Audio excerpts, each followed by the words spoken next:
Hello friends. स्वागत है आपका हमारे YouTube चैनल आर के हिंदी कहानियों में। आज की कहानी है हमारी अम्मा औरों से आगे। अंतर जातीय विवाहों से हमारे आचार विचार में छिपी संकीर्णता खत्म हो जाती है। अंधविश्वासों और दकियानुसीपन के अंधेरे से ऊपर उठकर हम एक खुलेपन का अनुभव करते हैं। विभिन्न प्रांतों की संस्कृति और सभ्यता को अपनाकर भारतीय एकता को बढ़ावा देते हैं। अम्मा किसी से कह रही थी। मैं और छोटी भाभी कमरे से ही निकल रहे थे। जैसे ही बाहर बरामदे में आए तो देखा कि अम्मा किसी महिला से बतिया रही हैं। सुनकर एकाएक विश्वास होना कठिन हो गया। कल रात ही तो अम्मा बड़े भैया पर किस कदर बरस रही थी। तुम लोगों ने तो हमारी नाक ही कटा दी। सारी की सारी बेटियां विजातियों में ब्याह रहे हो। तुम्हारे बाबूजी जिंदा होते तो क्या कभी ऐसा होता? उन्होंने वैश्य समाज के लिए कितना कुछ किया, उनकी हर परंपरा निभाई। सब बेटा बेटी कुलीन वैश्य परिवारों में ब्याहे गए। बस तुम लोगों को जो अंग्रेजी स्कूलों में पढ़ाया उसी का नतीजा आज सामने है। अभी तक तो फिर भी गनीमत है, पर तुम्हारे बेटे बेटियों को तो वैश्य नाम से ही चिढ़ हो रही है। बेटियां तो परजाति में ब्याही ही गईं, अब बेटे भी जाति की बेटियां नहीं लाएंगे। ये तो अभी से दिखाई दे रहा है। बड़े भैया ने साहस करके बीच में पूछ ही लिया, तो क्या अम्मा, तुम्हें अपना दामाद पसंद नहीं है? अरे ये मैंने कब कहा? मेरा दामाद तो हीरा है। अम्मा अम्मा कहते नहीं थकते हैं, मानो इसी घर के बेटे हों। तो फिर शिकायत किस बात की? यही ना कि वो वैश्य नहीं है। 2 मिनट चुप रहकर अम्मा बोली, सो तो है, पर ब्राह्मण है, बस इसी बात से सब्र है। अगर ब्राह्मण की जगह कायस्थ होते तो? ना बाबा ना, ऐसी बातें मत करो। कायस्थ तो मांस मछली खाते हैं। धीरे धीरे घर के अन्य सदस्य भी वहां जमा होने लगे थे। ऐसी बहस में सबको अपना अपना मत रखने का अवसर जो मिलता था। क्या मांस मछली खाने वाले आदमी नहीं होते? छोटे भैया के बेटे राकेश ने पूछा। अम्मा जैसे उत्तर देते देते निरुत्तर होने लगी। शायद इसीलिए उनका आखिरी अस्त्र चल गया। मुझसे व्यर्थ की बहस मत किया करो। तुम लोगों को ना बड़ों का अदब है ना उनके विचारों का आदर। 4 अक्षर अंग्रेजी के क्या पढ़ लिए कि अपनी जाति ही भूलने लगे। ऐसे अवसरों पर मंझले भैया की बेटी स्मिता सबसे ज्यादा कुछ कहने को उतावली दिखती थी, जो समाज शास्त्र की छात्रा थी। आखिर वो समाज के विभिन्न वर्गों को भिन्न भिन्न नजरिए से देख समझ रही थी। भैया भले ही कम डरते थे, पर भाभियां तो अपने अपने बेटे बेटियों को आंखों के इशारे से तुरंत वहां से हटाकर दूसरे कामों में लगा देने को उतारू हो जाती थी। जानती थी कि अगर मैं उन्हें ही अम्मा की इस नाराजगी का सामना करना पड़ेगा। भाभीियों के डर को भांपते हुए मैंने सोचा, आज मैं ही क्यों ना कुछ बोलकर देखूं। अम्मा, ये तो कोई बात नहीं हुई कि उत्तर देते ना बन पड़ा तो आपने कह दिया कि व्यर्थ की बहस मत करो। राकेश ने तो सिर्फ यही जानना चाहा है ना कि क्या मांस मछली खाने वाले भले आदमी नहीं होते। अम्मा भी कहाँ हारने वाली थी। अम्मा हारने वाली नहीं थी। उन्हें हर बात को अपने ही ढंग से प्रस्तुत करना आता था। हारी हुई लड़ाई जीतने की कला में माहिर अम्मा ने झट से बात बदल दी। अरे दुनिया में कुछ भी हो, मुझे तो अपने घर से लेना देना है। मेरे घर में ये अधर्म ना हो, बस। मेरा समर्थन पाकर राकेश फिर पूछ बैठा, अम्मा, जो लोग मांस मछली खाते हैं उन्हें आप वैश्य नहीं मानती। यदि कोई दूसरी जाति का आदमी वैश्य जैसा रहे तो आप उसे क्या वैश्य मान लेंगी? फिर वही बहस। कह दिया हम वैश्य हैं। कमरे में बैठी अपने स्कूल का पाठ याद करती रीना दीदी की 6 वर्षीय बेटी बोल उठी, नहीं नानी जी, हम लोग हिंदुस्तानी हैं। अम्मा ने उसे पास खींचकर पुचकारा, फिर बोली, हाँ बेटा, हम हिंदुस्तानी हैं। अम्मा को समझ पाना बहुत कठिन था। कभी तो लगता था कि अम्मा जमाने के साथ जिस रफ्तार से कदम मिलाकर चल रही हैं, वो उनकी स्कूली शिक्षा न होने के बावजूद उन्हें अनपढ़ की श्रेणी में नहीं रखता और उसे कहीं आगे समय के साथ बदलती नए विचारों को अपनाती, नई परंपराओं को बढ़ावा देती, अगली पीढ़ी के साथ ऐसे घुल मिल जाती मानो वो उन्हीं के बीच पली बड़ी हों। लेकिन कभी कभी जब वो अपने जमाने की आस्थाओं की वकालत करके उन्हें मान्यता देती अतीत की सीढ़ियां उतरकर 50 वर्ष पीछे की कोठरी का दरवाजा खोल देती और रूढ़िवादिता व अंधविश्वास की चादर ओढ़कर बैठ जाती, तो हम सब के लिए एक समस्या सी बन जाती। शायद हर मनुष्य दोहरे व्यक्तित्व का स्वामी होता है, या संभवतः अंदर व बाहर का जीवन अलग अलग ढंग से जीता है। पिताजी उत्तर प्रदेश के थे और इलाहाबाद शहर में जन्मे व पले बड़े थे। बाद में नौकरी के सिलसिले में उन्होंने अनेक बार देश विदेश के चक्कर लगाए थे। कई बार अम्मा को भी साथ ले गए थे, लिहाजा अम्मा ने दुनिया देखी, बहुत कुछ सीखा जाना और अपनी उम्र की अन्य महिलाओं से ज्ञान विज्ञान व आचार विचारों में कहीं आगे हो गईं। पिताजी विदेशी कंपनी में काम करते थे। ऊंचा पद, मान मर्यादा और हर प्रकार से सुखी संपन्न, उच्च विचारों व खुले संस्कारों के स्वामी थे। अम्मा उनकी सच्ची जीवन संगिनी थी। वर्षों पहले हमारे परिवार में पर्दा प्रथा समाप्त हो गई थी। स्त्री पुरुष सब साथ बैठकर भोजन भी करते थे। ये सामान्य सी बात थी, पर 35-40 वर्ष पूर्व ये हमारे परिवार की अपनी विशेषता थी, जिसे कहने में गर्व महसूस होता था। हमें लगता था कि हमारी माँ औरों से आगे है, ज्यादा समझदार है। पर्दा नहीं था, पर इसका तात्पर्य ये नहीं था कि आदर व स्नेह में कमी आ जाए। भाभियों को घूमने फिरने की पूरी स्वतंत्रता थी, यहाँ तक कि उनका क्लब के नाटकों में भाग लेना भी माता पिता को स्वीकार था।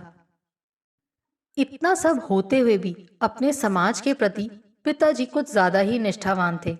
ऐसा नहीं था कि वो देश या अन्य जातियों के प्रति उदासीन थे, पर शादी ब्याह के मामले में उन्हें अंतर जातीय विवाह उचित नहीं लगे। हम सबको भी उन्हीं के विचारों के फलस्वरूप अपने समाज के प्रति आस्था जैसे विरासत में ही मिली थी। शायद अम्मा ने तो कभी अपना विचार या अपना मत जानने की कोशिश ही नहीं की। समय के साथ सभी मान्यताएं बदल रही थी, फिर भी मेरा मन मानता था यदि आज पिताजी जिंदा होते तो शायद उनकी पोतियां स्वयंवर चुनकर गैर जाति में ना ब्याही जाती। लेकिन ये भी लगता था यदि उन्हें दुख होता तो ये उनकी संकीर्णता का द्योतक होता। और हो सकता है जिस रफ्तार से वो समय के साथ साथ चले और समय के साथ साथ बदलने की वकालत करते रहे थे, शायद ऐसे विवाहों को सहर्ष स्वीकार भी कर लेते। अब आज वो नहीं है। अम्मा का अपना मत क्या है वो स्वयं नहीं जानती। जो हो रहा है उन्हें कहीं अनुचित नहीं लग रहा, परंतु पिताजी का ख्याल आते ही इन विवाहों को लेकर उनका मन कहीं कड़वा सा हो जाता है। प्रतिक्रिया स्वरूप उनके अंतर्मन का कहीं कोई कोना उन्हें कचोटने लगता है। शायद वो उनकी अपनी प्रतिक्रिया भी नहीं है, बल्कि पिताजी के विचारों के समर्थन का भावनात्मक रूप है। 5-6 बरस पहले कन्नू का सादा सा विवाह और अब रिंकू के ब्याह का उत्सव कैसा विपरीत दृश्य था। कन्नू ने जब कहा था मैं सहपाठी राघवन से ब्याह करूंगी, और वो भी अदालत में जाकर, अम्मा सन्न रह गई थी। जब उनका मौन टूटा तो मुंह से पहला वाक्य यही निकला था, आज तुम्हारे पिताजी जिंदा होते तो क्या घर में ऐसा होता? उन्हें बहुत दुख होता। जमाने की हवा है। मैं तो तभी जान गई थी जब तुमने इसे बाहर पढ़ने भेजा। लड़कियों को अधिक स्वतंत्रता अच्छी नहीं। ये अम्मा की विशेषता थी कि उन्हें हर बात पहले से ही पता रहती थी, पर वो घटना घटने के बाद ही कहती थी। अम्मा ही क्या, कई लोग इसमें माहिर होते हैं। अम्मा के प्रतिकूल रवैये से बड़े भैया का मन भी अशांत हो उठा था। किसी ने सपने में भी नहीं सोचा था कि वैश्य परिवार की लाडली, भोली भाली और प्रतिभाशाली कन्या ऐसा कदम उठाएगी, जबकि परिवार के लोग घर वर खोजने में लगे थे। वो तो एकाएक विस्फोट सा लगा, पर जब शुद्ध दक्षिण भारतीय राघवन से परिचय हुआ तो उस सौम्य सुदर्शन चेहरे के सम्मोहन ने कहीं सबके मन को छू लिया। सभी को लगा कि लड़का लाखों में एक है। अम्मा ने कहा, हिंदी तो ऐसे बोलता है जैसे हमारे बीच ही रहता आया हो। अम्मा का अनुकूल रुख देखकर बड़े भैया भी बदले थे। भाभी तो ऐसे अवसरों पर सदा तटस्थ रहती थी, फिर भी बेटी को मन चाहा घर वर मिल रहा था। इस बात की अनुभूति उनके तटस्थ चेहरे को निखार गई थी। वो मन की प्रसन्नता मन तक ही रखकर अम्मा और भैया के सामने कुछ कहने का दुस्साहस नहीं कर पा रही थी। बस दबी जबान में इतना ही कहा, आजकल तो वैश्यों में कितने ही अंतरजातीय विवाह हो रहे हैं और सभी सहर्ष स्वीकार किए जा रहे हैं।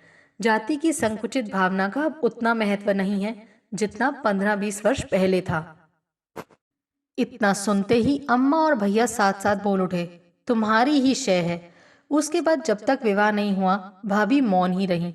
वैसे ये सच था कि भाभी भाभी के बढ़ावे से ही कन्नू ने जाति से बाहर जाने की जिद की थी। सम्मिलित परिवार में रही भाभी नहीं चाहती थी कि उनकी बेटी सिर्फ आदर्श बहू बनकर रह जाए। वो चाहती थी कि वो स्वतंत्र व्यक्तित्व की स्वामिनी बने। कन्नू और राघवन विवाह के अवसर पर फजूल खर्ची के खिलाफ थे। इसीलिए बहुत सादी रीति से ब्याह हो गया, जो बाद में सबको अच्छा लगा। जैसे जैसे समय बीतता गया, राघवन का सभ्य व्यवहार, दहेज विरोधी सुलझे विचार और स्वाभिमानी व्यक्तित्व की ठंडी फुहार तले भीगता सबका मन शांत और सहज हो गया था। दोनों परिवारों में आपसी सद्भाव, प्रेम व स्नेह के आदान प्रदान ने प्रांतीयता व भाषा रूपी भेदभावों को भी पीछे छोड़ दिया। कब स्वयं को व्यक्त करने के लिए नई भाषा अपना ली, पता ही नहीं लगा। वो थी हिंदी, अंग्रेजी, तमिल मिश्रित भाषा। हमारे परिवार में भी तमिल समझने सीखने की होड़ लग गई थी, और ये जरूरी भी था। एक भाषा भाषी होने पर जो आत्मीयता व अपनेपन के स्पर्श की अनुभूति होती है, वो भिन्न भिन्न भाषा भाषी व्यक्तियों के साथ नहीं हो पाती। संभवतः यही कारण है कि अंतर्जातीय विवाहों में दूरी का अनुभव होता है। भाषा भेद हमारी एकता में बाधक है, नहीं तो भारत के हर प्रांत की सभ्यता व संस्कृति एक ही है। प्रांतों की भाषा की अनेकता में भी एकता गहरी है, या शायद विशाल एकता की भावना ने रंग बिरंगी हो भिन्न भिन्न भाषाओं के रूप में प्रांतों में विविधता सजा दी है। कन्नू के ब्याह के बाद स्मिता का ब्याह गुजराती परिवार में हुआ। मंजली भाभी व भैया के लाख ना चाहने पर भी वो ब्याह हुआ। सबसे आश्चर्यजनक बात ये थी कि किसी को उस विवाह पर आपत्ति नहीं हुई, जैसे वो रोज की सामान्य सी बात थी। साथ ही रिंकू के लिए वर खोजने की आवश्यकता नहीं है, ये भी सोच लिया गया। अनिल व स्मिता को जैसे एक दूसरे के लिए ही बनाया गया था। दोनों की जोड़ी बार बार देखने को मन करता था। अम्मा इस बार पहले से कुछ अधिक शांत थी। अनिल डॉक्टर था, इसीलिए आते ही अम्मा की कमजोर नब्ज पहचान गया था। जितनी देर रहता अम्मा अम्मा कहकर उन्हें निहाल करता रहता। एक बार जब अम्मा बीमार पड़ी, तब ज्यादा तबीयत बिगड़ जाने पर अनिल सारी रात वहीं कुर्सी डाले बैठा रहा। सवेरे आंख खुलने पर अम्मा ने तो आशीर्वादों की झड़ी लगा दी थी। बेटी से ज्यादा दामाद जिगर का टुकड़ा बन चला था। अम्मा ने अनिल के पिता से बार बार कहा था, हमारी स्मिता के तो दिन फिर गए जो आपके घर की बहू बनी। हमें गर्व है कि हमें ऐसा हीरा सा दामाद मिला। अनिल के माता पिता ने अम्मा का हाथ पकड़कर गदगद कंठ से सिर्फ इतना ही कहा, आप घर की बड़ी हैं, बस सबको आपका आशीर्वाद मिलता रहे। सुख दुख में जाति भेद व भाषा भेद न जाने कैसे लुप्त हो जाता है। सिर्फ भावना ही प्रमुख रह जाती है, जिसकी ना जाति होती है और ना ही भाषा। और भावना हमें कितना करीब ला सकती है, देखकर आश्चर्य होता था। अब रिंकू का ब्याह था। घर के कोने कोने में उत्साह व आनंद बिखरा पड़ा था। जातीय विजातीय अपने अपने तरीके से अपनी अपनी जिज्ञासा लिए अनेक दृष्टिकोणों से हमारे परिवार को समझने का प्रयास कर रहे थे। रिंकू बंगाली परिवार में ब्याही जा रही थी। कहाँ शुद्ध शाकाहारी वैश्य परिवार की कन्या रिंकू, और कहाँ माछेर झोल का दीवाना मलय। पर किसी को चिंता नहीं थी। अम्मा भी उत्साह से भरी थी। उनकी बातों से लगता था कि उन्हें अपने विजातीय दामादों पर नाज है। अम्मा का उत्साह व रवैया देखकर जातीय भाई बंधु, जो कल तक अम्मा को इन बेचारी की कोई सुनता नहीं कहकर सहानुभूति दर्शा रहे थे, अब चकित हो पसोपेश में पड़ के क्या सोच रहे थे, कह पाना मुश्किल था। रिंकू का विवाह सानंद संपन्न हो गया। वो विदा हो ससुराल चली गई। दूसरे दिन मन का कौतूहल जब प्रश्न बनकर अम्मा के आगे आया, तो पहले तो अम्मा ने टालना चाहा, लेकिन राकेश, विवेक, कन्नू, राघवन, स्मिता, अनिल सभी उनके पीछे पड़ गए। अम्मा, सच सच बताइएगा, अंतरजातीय विवाहों को आप सही ही उचित नहीं समझती, या? प्रश्न पूरा होने से पहले ही अम्मा सकुचाती सी बोल उठी, मेरे अपने विचार में इन विवाहों में कुछ भी अनुचित नहीं, पर हम जिस समाज में रहते हैं उसके साथ ही चलना चाहिए। पर अम्मा, समाज तो हमसे बनता है। यदि हम किसी बात को सही समझते हैं तो उसे दूसरों को समझाकर उन्हें भी उसके औचित्य का विश्वास दिलाना चाहिए, न कि डर कर स्वयं ही चुप रह जाना चाहिए। अब स्मिता को बोलने का अवसर भी मिल गया था। अम्मा, जाति भेद प्रकृति की देन नहीं है। ये वर्गीकरण तो हमारे शास्त्रों की जबरदस्ती की देन है। लेकिन अब तो हर जाति का व्यक्ति शास्त्र के विरुद्ध व्यवसाय अपना रहा है। अंतर्मन सबका एक जैसा ही तो है, फिर ये भेद क्यों? राकेश ने अम्मा को एक और दृष्टिकोण से समझाना चाहा। अम्मा, हम लोगों में शिक्षा की प्रधानता है और शिक्षित व्यक्ति ही आगे बढ़ सकता है। ऐसा करने से हम आगे बढ़ते हैं। हमें जाति से जरा भी नफरत नहीं। सब बातों में इतने मशगूल थे कि पता ही नहीं लगा कब भैया भाभी इत्यादि आकर खड़े हो गए थे। अम्मा कुछ देर चुप रहीं, फिर बोली, सच है, यदि हमारे परिवार की तरह हर परिवार अंतर्जातीय विवाहों को स्वीकार करे तो किसी हद तक तलाक व दहेज की समस्या सुलझ सकती है और बेमानी वैवाहिक जिंदगी जीने वालों की जिंदगी खुशहाल हो सकती है। अम्मा के पोते पोतियों ने उन्हें झट से चूम लिया। एक बार फिर हमें गर्व की अनुभूति ने सहलाया कि हमारी अम्मा औरों से आगे है। आपको हमारी ये कहानी कैसी लगी? प्लीज कमेंट करके जरूर बताइए। अगर आप इस चैनल पर नए हैं तो इसे सब्सक्राइब करें और शेयर करें। Thank you.